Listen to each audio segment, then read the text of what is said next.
party, a real pioneer in this bitch, you know.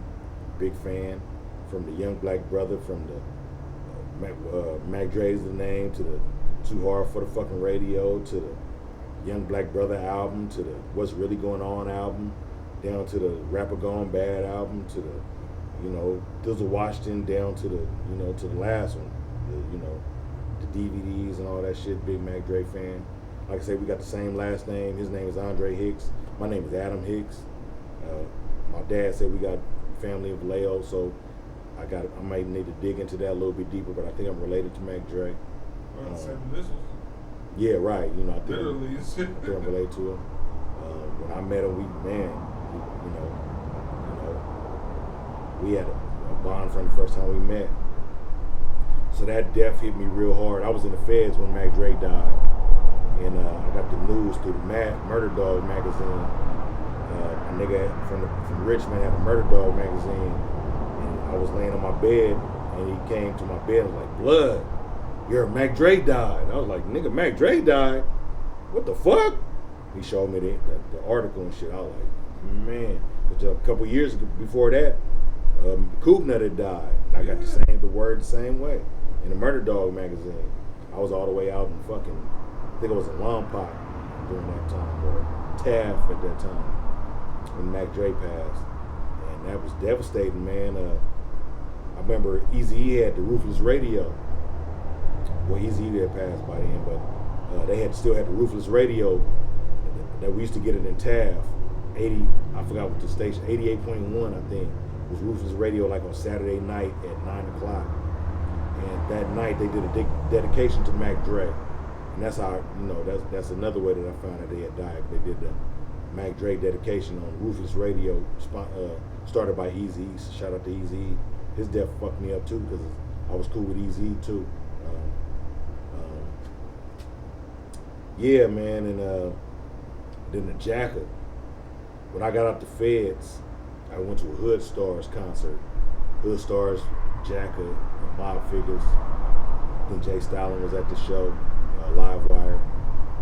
It was out in Concord. And I went to the show. I just got out the Halfway House. That was the first event that I fucked with when I got out the Halfway House. Scootin' Band-Aid from Hood Stars invited me something to my nigga Scootin' Band-Aid. And I was standing over there with my boy. I was talking to one of my homies. And Scoot and Jacka walked over. And Scoot was like, "Hey, my nigga," he introduced us, "Hey, this is my nigga Jacka, this is my nigga Kapone from Totally Insane. My nigga Jacka really wanted to meet you, man." He said, "You know, he grew up listening to your shit. And he fucked with you." And from that point on, man, we shook hands, we embraced, we gave a hug, and we sat there and talked for like 20 minutes. And he was just like, "Man, I'm highly influenced by y'all Totally Insane. They used to knock the fuck out of y'all shit in the projects, grinding on the block, selling dope. Nigga Totally Insane was the anthem." And I was like, "Man, I'm a big fan of yours, man." My cousin Jay, shout out to my cousin Jay Fitch, biggest Jacka fan in the world. Jay used to be like, "Nigga, Jacka the hardest nigga in the world. Jacka the hardest rapper ever, nigga." My cousin Jay Fitch used to love Jacka and MobFigaz. And he's like, "Nigga, if you ever get a chance, nigga, do a song with Jack." So check this out. So Scoot introduced us at the show. Me and Jack exchanged numbers.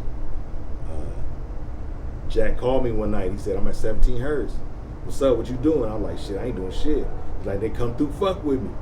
So I slid through 17 Hertz. And they was in there recording. They had like 3 sessions going on at the same time. And nigga was working on 3 songs at the same time. And I did a verse for him. And I had a beat. My nigga Stagmata had a beat. And I was like, "Shit, I got some shit." He was like, "Nigga, you got something you need me to get on?" I'm like, "Hell yeah." I threw the little beat on, and he was like, "Ooh," immediately, like, "Ooh, I'm on that." So we sat down, wrote our verse, and we went and recorded the shit. In the middle of recording the shit, FedEx come in. So we had just laid our verse. Jack went in and did the hook, and we was doing the playback. And we had a last verse that we needed. It was empty. So we was about to sit down and write some shit for the last verse. So FedEx walked in. He's like, "Oh, what's that?" Jack like, "Nigga, that's me and Al Capone Totally Insane." He like, "Nigga, let me get something on that." FedEx with the stage. FedEx got in that bitch. Heat too. Yeah, he walked in and got in on that bitch. I think he bust that shit off top of the dome. Really? Went in. The song is Gangsta Party. That's a smooth motherfucker too. Had Kapone K-Word album called Gangsta Party. Me, Jack, and FedEx. FedEx walked in at the last minute and laced that bitch. And then from that, from that session on, me and Jack was like this, We did many shows together. Whenever we did the Flamingos, the Redwood City, or whatever show, I always showed up whenever I heard Jack was at the performing somewhere. I showed up. Matter of fact, I was at the MobFigaz reunion at the Catalyst in Santa Cruz. Yeah, I was at that. Shout out to everybody from the MobFigaz. Yeah, that was a historical night. So, yeah, when Jacka passed away, man, that was real hard on me. Because my whole camp fucked with Jacka. My nigga Gambler, shout out to my nigga Gambler. My nigga Stagmata, they all used to fuck with Jack and fuck with PK and fuck with,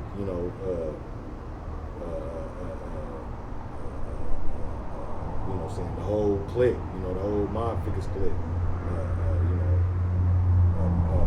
Lee Majors, the whole clique, So that was a real hard death on me, man. All those, Cougnut, Mr. C, Jacka, MacDre, even back to Seagram, even to Rappin' Ron, man. We lost a lot of pioneers out the Bay Area that really don't get the respect that they really deserve. Cougnut don't really get the respect that he deserves as being a Hall of Famer, you know what I'm saying? Mr. C and Hitman don't get the respect that they really deserve as being Hall of Famers. Yeah. Hitman too. Yeah. Double D was hard too. Yeah, for real. Double D, yeah. That shit he had with him and Tully Bag. For sure. Oh, my nigga Double D, yeah, for sure. Double D was busting. Yeah. Shout out to my nigga Hitman though, bro. You know what I'm saying? Rest in peace. Yeah, and we lost a lot of great pioneers out the Bay Area. And MacDre was the one that impacted me the most when he passed. Like I said, he died like right when the hyphy movement was going somewhere. So I wish he would have been able to like really see like the Thiz and all that just going places. I felt like also for the Bay Area, that was probably the one that hit the most. If not like TheJacka, maybe. Cause that one was still sad. I still anytime I hear Glamorous Life, like that beat, that startup, that's just one of the best like Bay Area build-ups we got. When it comes on, it's like, oh shit. Yeah, man. Like anytime it comes on, especially if you know that song. Yeah, and then I be hearing it on like random stuff now too. Like I was watching a slow show. They was playing it in the beginning of the previews and everything. I was like, okay, so it gets that love, and they always say artists live through music, so that's the most important part. Jack got a birthday coming up. Happy birthday! Yeah, happy birthday, Jack. Him a few weeks before that, and he was again so many artists from the Bay Area. Everyone knows like so many. TheJacka, different people who have died over the years here, and they're, obviously with rap music, hip-hop music being relatively young, all these people who died, they died prematurely. They died way before their time, and that's what makes them all really tragic. And it seems that in the Bay Area, there is so many great people who have died. Seagram is another person. I think Seagram, if he was still alive today, man, he could have been like as big as Pac, really. I think he was just like an amazing artist, and people they didn't quite get him at first, or didn't listen, or didn't look out for him. A lot of times people didn't even know. They thought he was from Texas, from Houston, because he was on Rap-A-Lot records. But anyway, the Bay Area had so many different people who were talented and then tragically died or were killed or however gone too young. Cougnut, for example, what a distinctive voice. He died. And again, you go online, you look up things, and sometimes you get the wrong information when you do a Google search.